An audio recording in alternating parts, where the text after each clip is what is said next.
किसान भाइयों नमस्कार। मैं हूं जनक लाल राठौर और आप देख रहे हैं छोटा किसान चैनल। किसान भाइयों, हमने पिछले वीडियो में देखा है बारिश हो जाने के बाद हमने सरसों में क्या करना चाहिए और कैसे ग्रोथ बढ़ाना चाहिए। इस वीडियो में हम जानेंगे कि बारिश हो जाने के बाद अगर सरसों अच्छा है, आपका हरा भरा है और अच्छे से अंकुरण हो गया है, तो एक चीज़ आप देखेंगे कि कीटों का आकर्षण बढ़ेगा।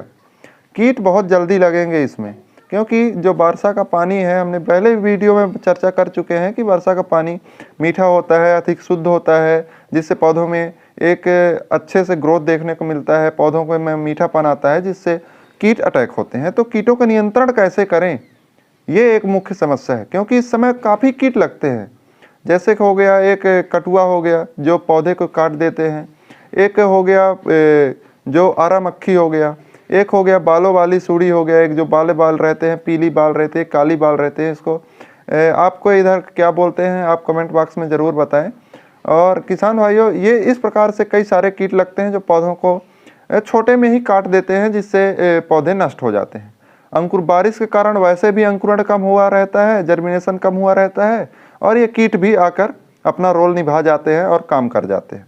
तो ऐसे में क्या करना चाहिए, तो चलिए चर्चा करते हैं। तो सबसे पहले हम देखेंगे, सबसे पहला कीट लगता है वह है बालों वाली सूढ़ी को हम देखेंगे।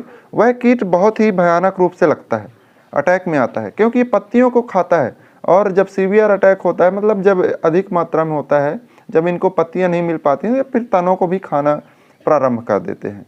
इनको देखेंगे लाल पीला और जो काला इनके बाल होते हैं, इस प्रकार से बाल होते हैं और ऐसे ही कलर के कीट होते हैं।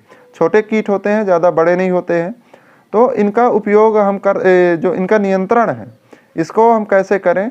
तो पहली बात तो आपको फील्ड विजिट करते रहना है, जिससे कि आपको पता चले कि आपके खेत में क्या प्रॉब्लम आ रही है, पौधों का ग्रोथ अच्छे से हो रहा है नहीं हो रहा है, आपको पौधों में क्या देना है क्या नहीं देना है। तो इस प्रकार से।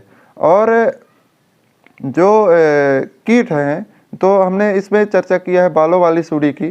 तो इसके जो कंट्रोल के लिए आप जो मोनोक्रोटोफास और साइपरमेथ्रिन का 40% और 4% का मिश्रण आता है, मार्केट में कोई सी भी कंपनी किसी भी नाम से दे सकती है, जैसे रॉकेट का भी आता है और अन्य कंपनियां आती हैं, तो आप उनका चुनाव कर सकते हैं। मैलाथियोन हो गया, इसका चुनाव कर सकते हैं। क्विनोलफॉस हो गया, इसका चुनाव कर सकते हैं। इससे आपको बेटर जो नियंत्रण है ये देखने को मिल जाएगा। अगर आप वही 40% और 4% वाला मोनोक्रोटोफास और साइपरमेथ्रिन का ले रहे हैं, तो लगभग 35 से 40 ml प्रति टंकी के हिसाब से छिड़काव कर सकते हैं। मोनोक्रोटोफास का अगर सिर्फ ले रहे हैं तो भी 40 ml का ले सकते हैं। मैलाथियोन का ले रहे हैं, अगर 35 cc ले रहे हैं तो आपको 40 ml लेना है। 25 cc ले रहे हैं तो 50 ml लेना है। अगर क्विनोलफॉस ले रहे हैं, 25 cc ले रहे हैं तो 50 ml लेना है। इस प्रकार से लगभग 250 ml प्रति एकड़ के लिए पर्याप्त होता है। और अब अगर बात करें दूसरा कीट की, तो ये कीट बहुत ही खतरनाक होता है, जिसकी हम चर्चा करने वाले हैं। वो है चितकबरा कीट। आप देखे होंगे छोटी छोटी सूढ़ियाँ होती हैं, वह चितकबरा होती हैं, लाल पीली नारंगी हरा काला सफ़ेद, एक धब्बा बना रहता है और छोटा होता है। ये क्या करता है, जैसे पौधे का जर्मिनेशन हुआ उसको काट देता है, पत्तियों को खाता ही है, तने को भी खा जाता है। और उसी समय ये बहुत ही सीवियर रूप में लगता है। इसका जो समय है वो लास्ट अक्टूबर से नवंबर के बीच में लगता है। तो इसी समय, क्योंकि पौधे कोमल होते हैं और ये कोमल पौधों को खाना पसंद करते हैं, तो इनका भी आप मैलाथियोन से ही जो उपचार है वो कर सकते हैं। मैलाथियोन का उपचार आप अगर करेंगे तो इसका भी उपचार हो जाएगा। और एक अगला कीट होता है, वह होता है आरा मक्खी। तो आरा मक्खी जो होता है, यह सरसों की मुख्य कीट है आरा मक्खी, क्योंकि ये 2 सीजन में लगता है। पहला बुआई के समय तो लगेगा ही आपको अक्टूबर नवंबर में।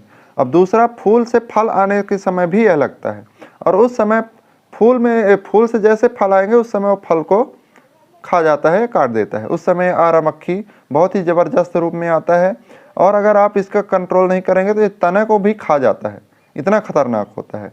तो इसके इलाज के लिए आप मैलाथियोन का भी उपयोग कर सकते हैं। मैलाथियोन क्विनोलफॉस इसका उपयोग कर सकते हैं और वही मात्रा में उपयोग कर सकते हैं। तो इससे आपको रिजल्ट देखने को मिल जाएगा। अगर रिजल्ट देखने को नहीं मिल रहा है तो एक बात और ध्यान रखने कि दवाई बदल कर के उपयोग करें, क्योंकि आजकल के कीट दवाई के प्रति रेजिस्टेंस होते जा रहे हैं। आप बहुत अधिक दवाई डाल रहे हैं। और ये क्या है कि अगर हम पहले 10 ml 15 ml में कंट्रोल कर पाते थे, आज 25 ml 30 ml लग रहा है, उससे भी कंट्रोल नहीं हो रहे हैं। अभी के डेट में लगभग 40 ml 45 ml प्रति टंकी डालना पड़ रहा है और इससे विषाक्त भी बढ़ रहा है। हमारे सरसों के पौधों में जो सरसों के बीज है उसमें भी विषाक्त बढ़ रहे हैं, जिससे कई सारी बीमारियां आती जा रही हैं। तो दवाइयों का बदल के उपयोग करें और हो सके तो जैविक नियंत्रण की भी ओर बढ़ें। जैविक नियंत्रण में आप मार्केट में जो ब्रह्मास्त्र करके आता है, मार्केट में एक लिक्विड फॉर्म में ऑर्गेनिक इंसेक्टिसाइड, बायो इंसेक्टिसाइड, उसका आप उपयोग कर सकते हैं, वो भी बेटर रिजल्ट देने में अच्छा होता है। तो इस प्रकार से आप कीटों का भी नियंत्रण कर सकते हैं। तो आपको यह जानकारी कैसी लगी कमेंट बॉक्स में ज़रूर बताएं। वीडियो अच्छी लगी हो तो लाइक ज़रूर करें और अगर अभी तक हमारे चैनल को सब्सक्राइब नहीं किए हैं तो कृपया सब्सक्राइब करें। मिलते हैं अगली वीडियो में एक नई जानकारी के साथ। तब तक के लिए धन्यवाद। जय हिंद, जय भारत, जय किसान।